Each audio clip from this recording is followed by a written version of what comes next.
Capítulo 2. El despertar auténtico y la desorientación que puede seguirle.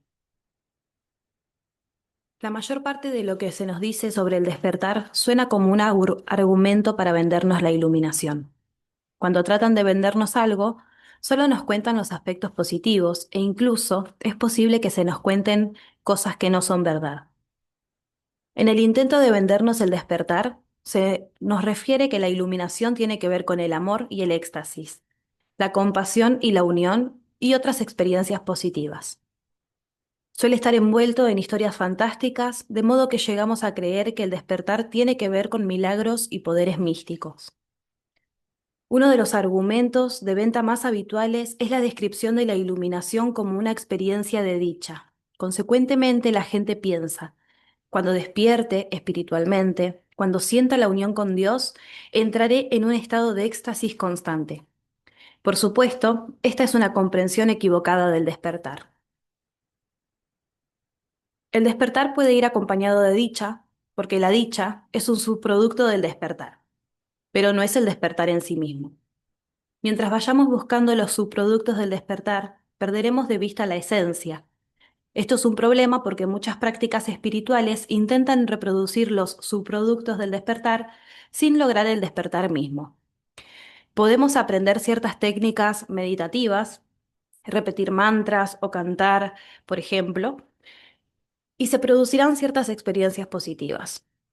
La conciencia humana es extremadamente flexible y al participar en ciertas prácticas, técnicas y disciplinas espirituales puede generar muchos de los subproductos del despertar.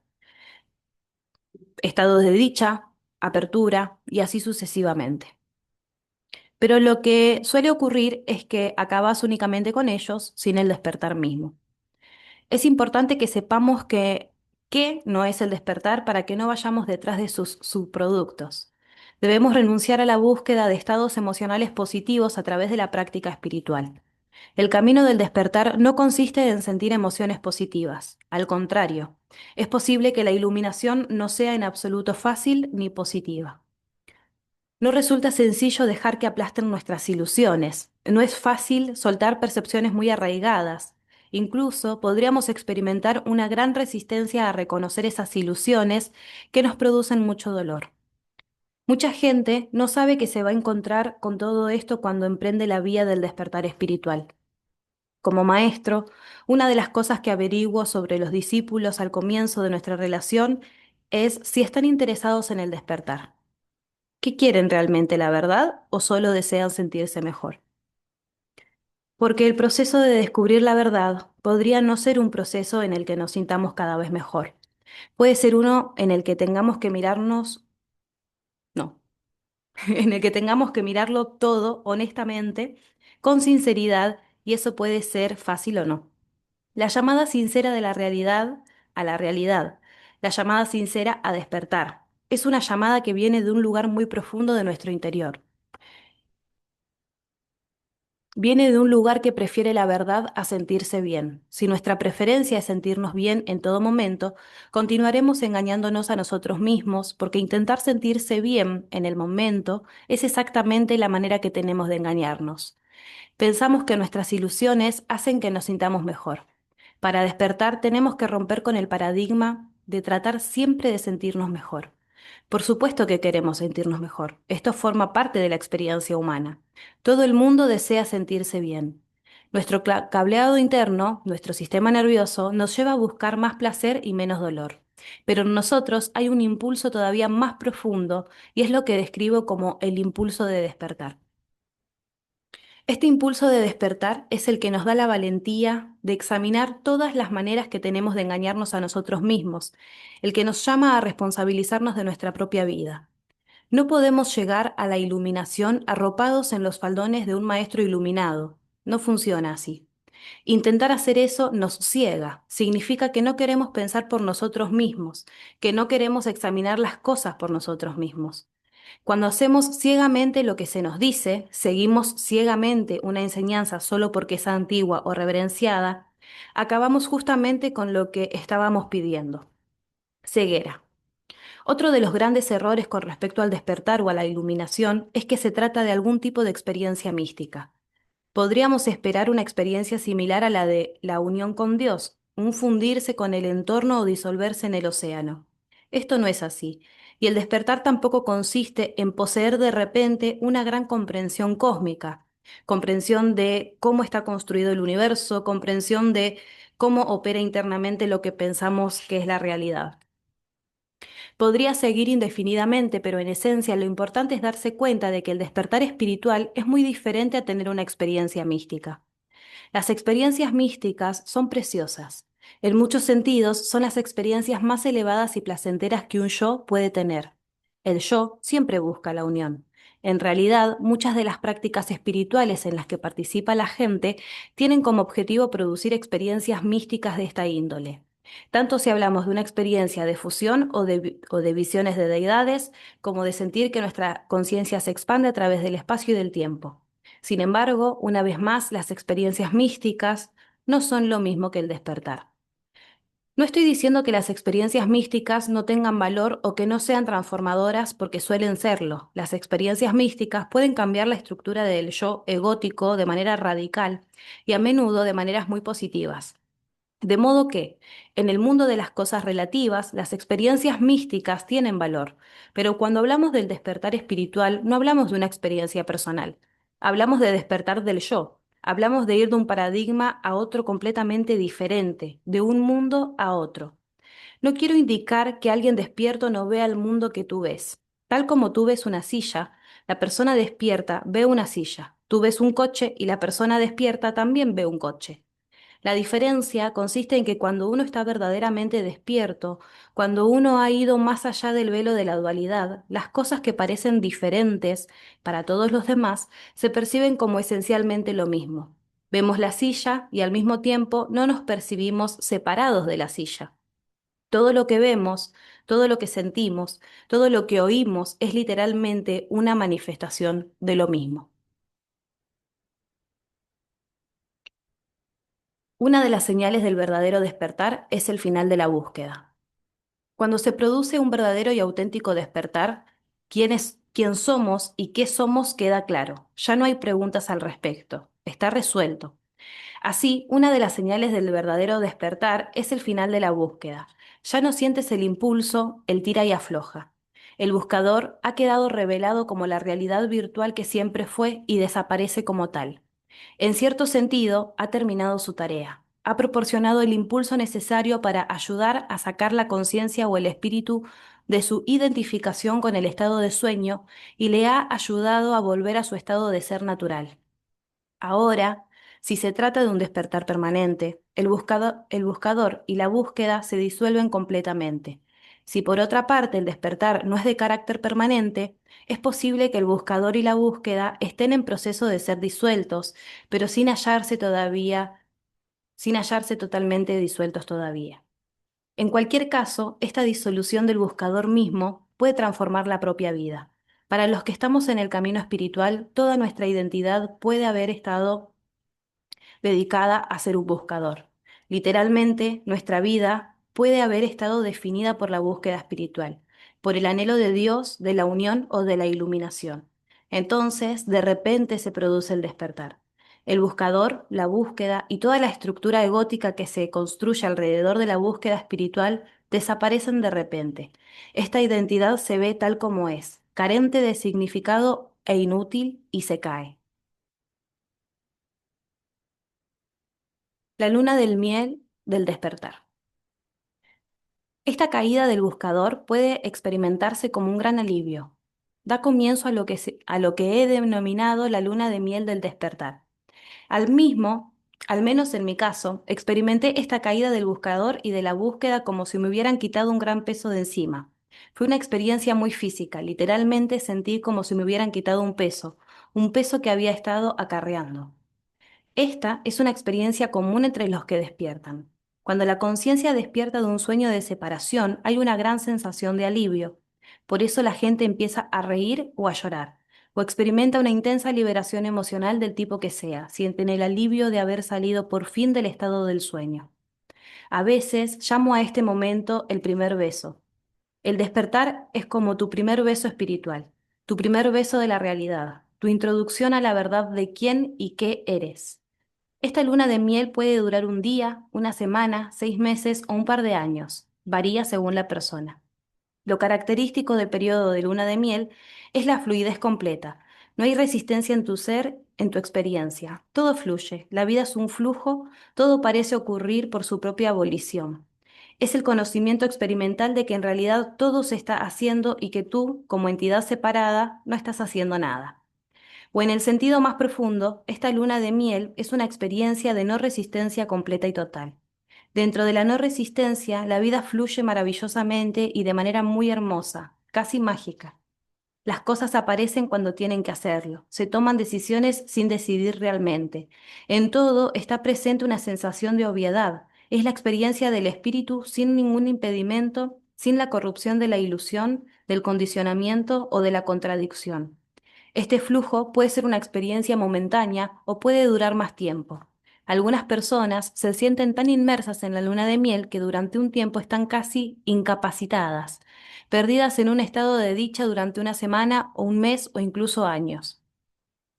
Antiguamente las personas que tenían esta experiencia entraban en entornos protegidos como los monasterios, lugares donde la gente que las rodeaba entendían su estado. Se las instalaba en una pequeña y hermosa celda y se las dejaba solas para permitir que se diera el proceso.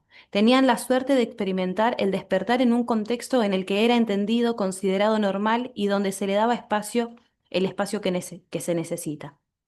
En la sociedad de nuestros días, la mayoría de los que tenemos estas experiencias no vivimos en monasterios, no estamos en un entorno particularmente favorable. De hecho, en nuestra sociedad es posible tener una comprensión asombrosa el sábado y volver a la oficina el lunes por la mañana.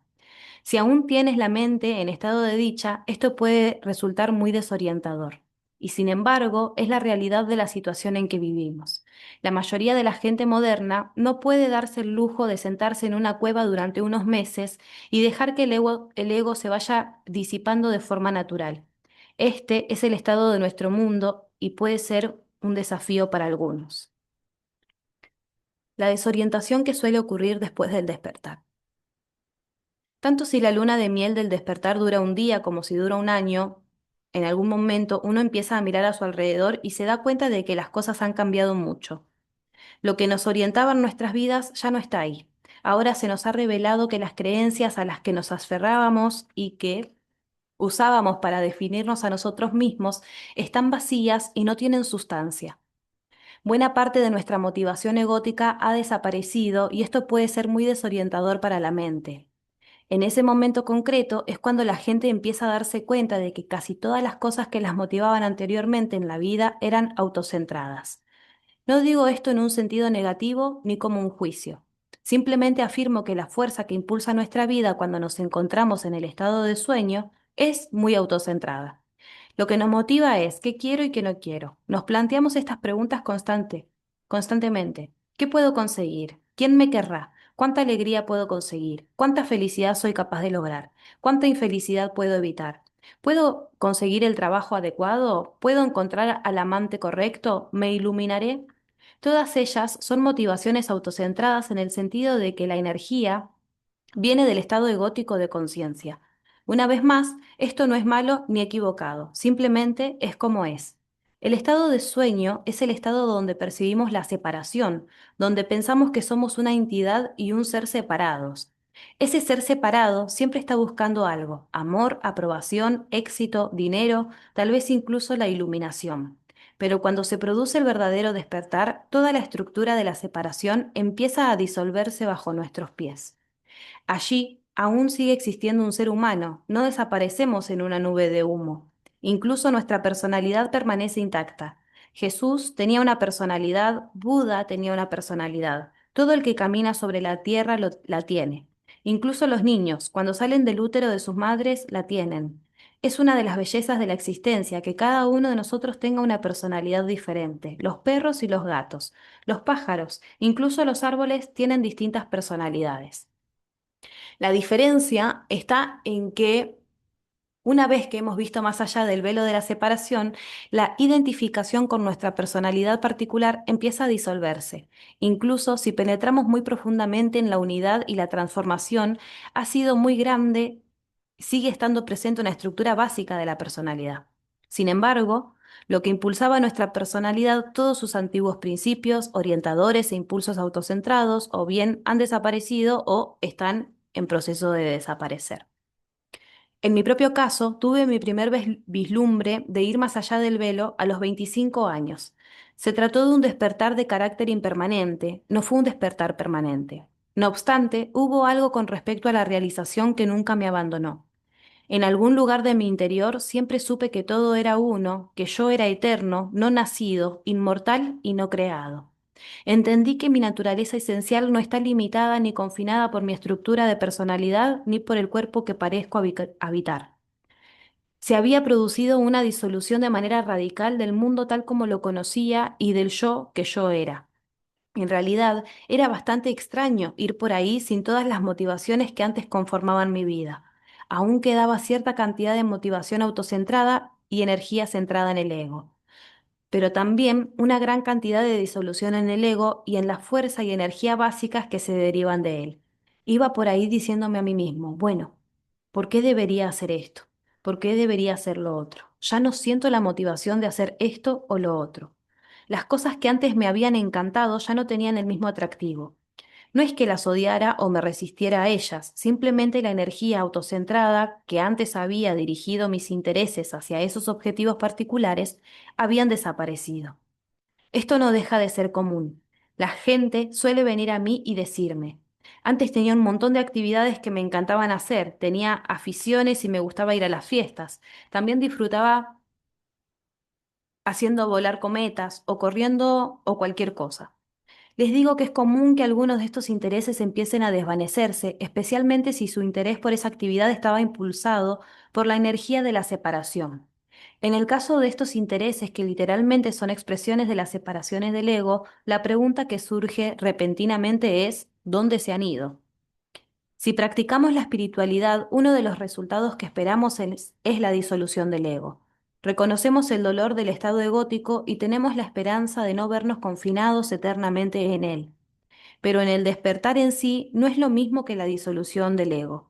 Podemos despertar tanto si el ego se ha disuelto como si no. De hecho, pueden despertar egos muy fuertes y destructivos. El despertar da comienzo al proceso. El resultado del despertar, su conciencia, es la disolución radical del ego. Esto no implica que el ego vaya a cooperar. El ego puede resistirse a esta disolución con todo lo que tiene. Puede sacar a relucir todo su arsenal. No obstante, el proceso ha empezado. Y por último, una vez que has tenido un vislumbre de la realidad, no hay nada que pueda hacer para impedir que el ego acabe por disolverse. Sin embargo, esta disolución, cuando se produce, puede resultar muy desorientadora. El despertar mismo puede ser muy desorientador. Ahora ves que todo lo que pensabas que era verdad no lo es, que no eres la persona que creías ser. Esto en sí puede ser un gran alivio y al mismo tiempo puede resultar desorientador. ¿Quién voy a ser ahora? ¿Qué va a moverme? ¿Qué va a motivar a este ser humano? Por supuesto, si uno está plenamente despierto, no se plantea estas cuestiones, pero inicialmente eso no es lo habitual. La mayoría de la gente vive otro proceso después del despertar, de modo que para la mayoría estas cuestiones siguen estando presentes. No hay respuestas fáciles que un maestro espiritual pueda dar, porque el ego convertiría cualquier respuesta en otro objetivo. Lo más útil es entender que estar desorientado forma parte del proceso del despertar. Es natural estar desorientado porque todo es nuevo, tú eres nuevo, tu percepción es nueva y ahora tu percepción de todo y de todos ha cambiado. La desorientación surge porque la mente lucha por orientarse en un nuevo contexto. Es como si te estuvieras cayendo de un avión. Si simplemente te dejas caer, no hay problema, pero en cuanto empiezas a aferrarte al espacio como si quisieras evaluar tu posición, te sientes muy desorientado. Te das cuenta de que no sabes dónde es arriba y dónde es abajo. De modo que la desorientación no es inherente a la visión despierta, surge cuando la mente intenta orientarse. No obstante, una de las claves de la visión despierta es que no hay orientación. La realidad no la necesita. Si hay una orientación, es hacia una profunda sensación de relajación, de permitir que todo sea. Literalmente, encuentras tu orientación cuando no intentas encontrarla. Encuentras tu orientación cuando sueltas completamente. Hay una fase en la que soltamos y en nuestra conciencia nos surge inmediatamente una nueva energía que mueva nuestras vidas. Por supuesto, esta energía existe y se mueve a través de nosotros en todo momento. Es la energía de la no división. Viene directamente de la fuente sin distorsión. Pero con frecuencia hay cierta distancia entre la disolución de nuestras motivaciones egóticas y el surgir de esta energía en nuestra conciencia. De modo que podemos pasar por un periodo en el que nos preguntamos qué nueva energía nos moverá después del despertar. Una vez más, lo importante es simplemente permitir que ocurra el proceso de la disolución del ego. En el caso de la mayoría de la gente, este proceso durará algunos años. En mi caso, transcurrió un periodo de 6 años antes de que se produjera una realización o un despertar más profundo. No esencialmente diferente, pero mucho más claro, profundo y completo. Para que ocurriera esta realización más profunda, fueron necesarios 6 años de disolución del ego. Mirando atrás, puedo ver que sucedió así, y por tanto no soy diferente de la gran mayoría de la gente. Después del primer vislumbre del despertar, pasamos por un proceso que puede llevarnos a una percepción mucho más clara y profunda de la realidad.